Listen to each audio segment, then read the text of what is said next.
Thank you for listening to The Sex Talk. I'm Mo. I'm Damon. And don't forget to subscribe just by hitting the button below and hitting the notification bell so that you can get notified when there's a new video out. Also, if you would like to send us an email, if you have any questions that you'd like to us to answer here on The Sex Talk. We love new topics. Anything that we haven't thought of, please bring it our way. We'd love to talk about it. And so go ahead and email us info@thesextalkseries.com. Damon, what is your information? I'm at damonholzum.com, HOLZUM. And you can find me there. I'm Damon Holzum on every platform. I keep it nice and simple. And I'll put his information down below, and I'll put my website down below as well, lasextherapist.com. We're both sex therapists here in Los Angeles, so hit us up, let us know what you'd like us to talk about. We'd love to be of service. Awesome, thank you so much. Sex Talk.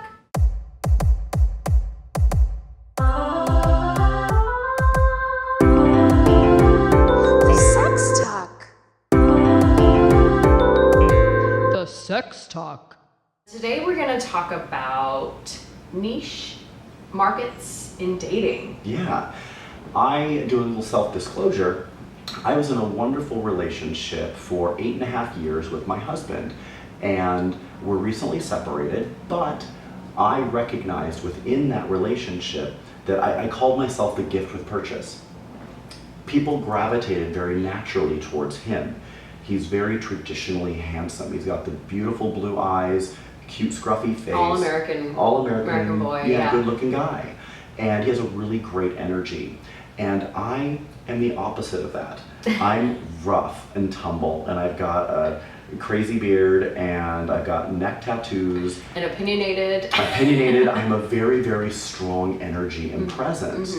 And it took me a while and could be a little challenging for me to kind of process that, because people gravitated towards him naturally, and luckily I have a pretty tough ego. But for those of us who don't have quite a strong ego, they might take that as rejection. They might take it as a preference. Right, or as I'm not good enough, Correct. I'm not pretty enough, I'm not attractive enough, I'm not hot enough, I'm not sexy enough. Yeah. And so when Damon actually told me this, it really resonated with me as well, because I have never heard the term gift with purchase, but I really like it. I'm a gift with purchase as well, I feel like, because I'm not traditionally, what our society, says is pretty.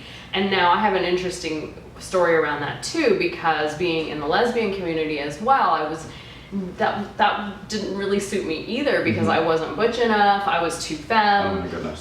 So that happened. And then in the heterosexual community, I'm too this and I'm too that, and on top of that, opinionated and intelligent and all of those things, and brown, and I have tattoos, and I'm a sex therapist, and I play music, and all these weird things. So I don't necessarily fall into like this major category where everybody thinks I'm attractive. Yeah, and it can be, again, as I referenced, it can be challenging at times and can kind of bruise the ego if you think that you're not attractive. I like to say I would go into a bar and with my husband, and there would be 10 guys that just would push me down a flight of stairs to get to him. And there would be one guy that was obsessed with me. Like, I checked all of his boxes into that rough and tumble guy. You were his niche. I was his niche. Right. I was really there. Yeah. I filled all those requirements for him to be his niche man. Yeah. But the challenge was, if that dude wasn't there, sometimes I would leave feeling like, nobody likes me. I must be unattractive. Yeah. I must be ugly. I must be weird. Yeah. All of those all things. Of the above. Yeah. I'm in a similar boat, but I feel like with me, what happens is I am a little bit after the fact, so if I walk in somewhere with someone that's more like traditionally attractive and they get all the, all the looks and all the approaches, but then people start talking to me, that's when people I will notice gravitate towards me more. Yeah. So like once they get to know me, I'm not like your on paper like looks person, but like once they get to know me on a deeper level,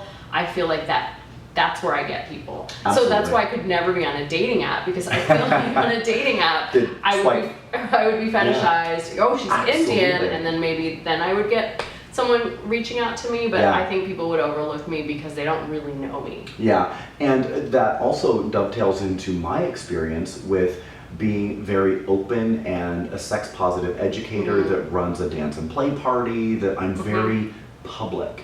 I'm very out there. So a lot of people have a lot of preconceived notions about me. So they would find my husband approachable and nice and safe. Oh, and you So to be intimidating. I would be just too much. Yeah, I get that a lot too. They would think that saying intimidating hello to me, I'm gonna fist them. And I'm like, no. At the Liberace Penthouse. Right? I'd like a little bit of, we're at the bar, a handshake will do at the moment. Right. So I would get a lot of that as well, but I would end up with a pretty intense connection once they got comfortable enough with me.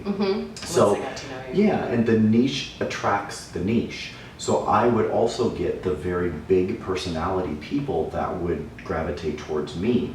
And so if you feel like you're not traditionally attractive, or that you're not getting as many looks or likes even as as one of your friends or as other people are, it's important to look a little bit deeper and recognize what you do bring to the table. Yeah. Recognize what your friends see in you, what your family sees in you, what others see in you, to recognize that that's your niche. Absolutely. I would imagine for your husband, it's probably like, I have too many people falling all over me. Yeah. And it's like that such a challenge, the struggle. that would be difficult. It's like the Brad Pitt syndrome, I call it. It's so true.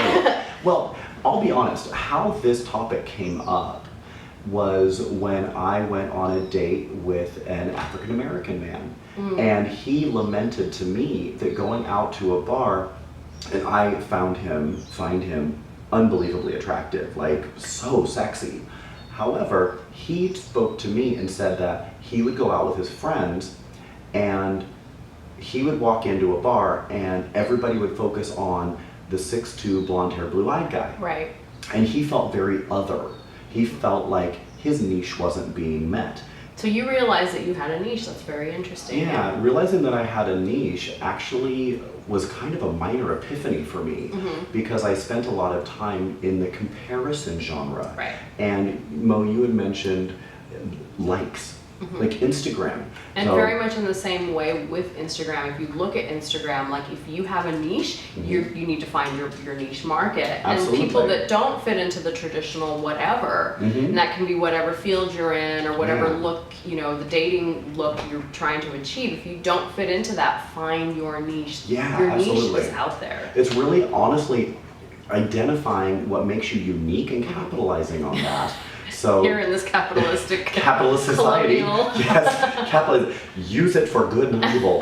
Yeah, if you have something that sets you apart, oh my God, embrace it. Yeah. That's what really defines, and that's what someone's going to be attracted to you for anyway. Right. So the moral of the story is that you don't really want to fit into the majority. Yeah. That's boring. In I fact, agree. right? And like I agree. people like us that feel like we're in a niche market. We're looking for people that are also niche markets, and niche market is a market in and of itself. It is, And absolutely. so again, embrace it. Embrace your niche, unique marketing potential. Yes, 100%. And I think that was the Sex Talk.